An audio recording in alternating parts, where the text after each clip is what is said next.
श्री महेंद्र नाथ पांडे जी। धन्यवाद सभापति महोदय, आपने मुझे इस महत्वपूर्ण विधेयक पर बोलने का अवसर दिया।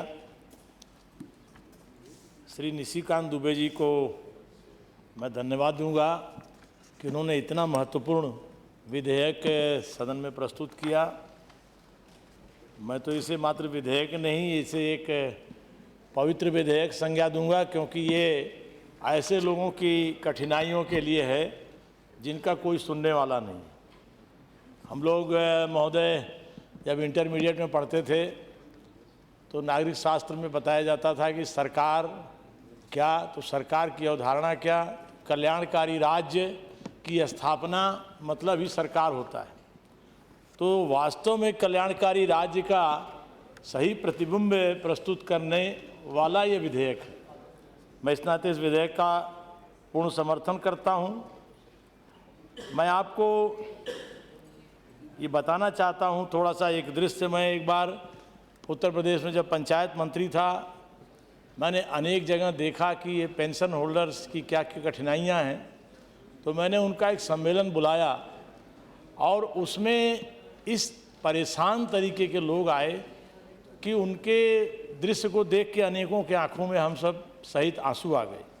मैं आज आपको बताना चाहता हूं कि आज जो स्थिति है समाज की, कि समाज में मैं किसी निंदा या आलोचना के भाव से नहीं, अगर समाज में बहुत से ऐसे तबके हैं जिनके घरों में अगर पेंशन मिलती है, कोई विधवा विकला वृद्धा पेंशन, अच्छा इन पेंशनों का भी तो आजकल ऐसा दुर्भाग्य है कि पूरी के पूरी राशि समय से पहुंचती नहीं, और उसमें भी नीचे इतने प्रकार का रैकेट है कि कभी कभी ये दुखद बात है कि 6 महीने व्यक्ति मृतक हो जाता है, फिर 6 महीने जिंदा हो जाता है। आपको लगेगा कि क्या मैं बोल रहा हूँ, 6 महीने मृतक का मतलब है कि 6 महीने पेंशन रोक करके दूसरे को जिंदा करके पेंशन जारी कर दी जाती है और फिर 6 महीने उसको जारी की जाती है। ये तो एक कठिन खराब परिदृश्य है। लेकिन दूसरा परिदृश्य आता है कि मैंने ऐसा जीवन में अनेक जगह देखा, सामाजिक जीवन में, कि अगर जिसके घर में थोड़ी सी कोई पेंशन आती है, शाम को रोटी उसकी बहू जरूर दे देती है, क्योंकि उसके मन पर यह असर रहता है कि इस रोटी में इसकी पेंशन का योगदान है। अगर ऐसा नहीं होता है तो अनेक जगह मैंने देखा है कि जिसको कोई कहीं से 60-70 की उम्र हो गई और कहीं से कोई आय का स्रोत नहीं है, तो अनेक दिन वो अनेक रातें भूखे पेट रहने की ज़िंदगी होती है। इस नाते ये असंगठित क्षेत्र के लोगों के लिए बहुत महत्वपूर्ण विधेयक है। इसको इस सदन से पारित करने की अपील करते हुए मैं आपके सामने छोटा सा इसमें सुझाव भी देना चाहूँगा। मैं बहुत ज़्यादा लंबा नहीं बोलूँगा और मैं हिंदी का विद्यार्थी हूँ। मैं पता नहीं क्यों नया सदस्य हो सकता है, मेरी बात किसी को अन्यथा लगे तो उसे क्षमा करेंगे। हमारे यहाँ पुनरुक्त दोष कहा जाता है साहित्य में, एक ही बात को बार बार दोहराना, इसको पुनरुक्त दोष साहित्य में, काव्य शास्त्र में कहा जाता है। मैं कोशिश कर रहा हूँ उससे बचने की। लेकिन मैं कहता हूँ कि आज क्या है, तमाम कंपनियों को कहीं ना कहीं यह व्यवस्था दी गई कि वो अपनी आय के 2% 3% विकास मद में लगाएं। उसी तरह से ये तमाम 5 स्टार होटलों में जितने की जूठन फेंक दी जाती है, जितने का अवशिष्ट खाना फेंक दिया जाता है, उस अपव्यय को रोक दिया जाए। और तमाम कंपनियों को दूसरा सुझाव मेरा है कि अगर उसमें से उन पर भी ये 2% लगा दिया जाए कि इस तरह के असंगठित लोगों के लिए भी आपको सोचना है।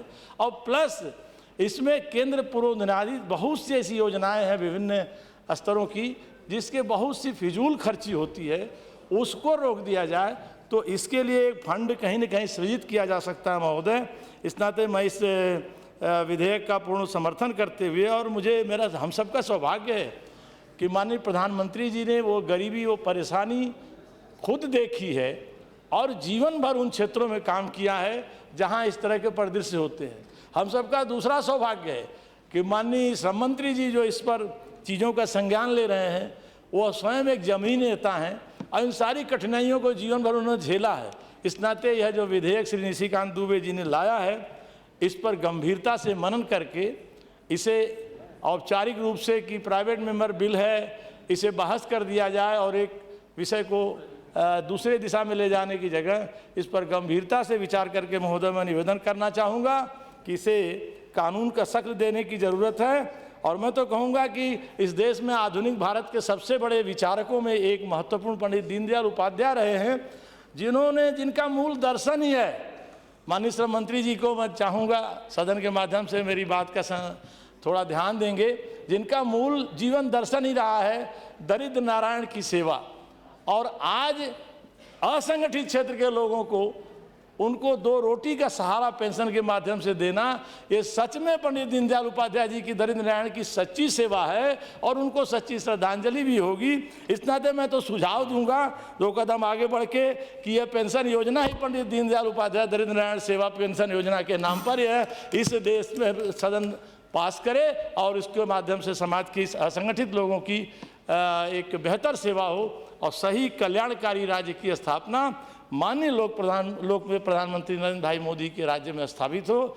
यह बात देते हुए एक बार पुनः दुबे जी के इस विधेयक का समर्थन करता हूं और आपको धन्यवाद देता हूं यह समय देने के लिए। श्रीमती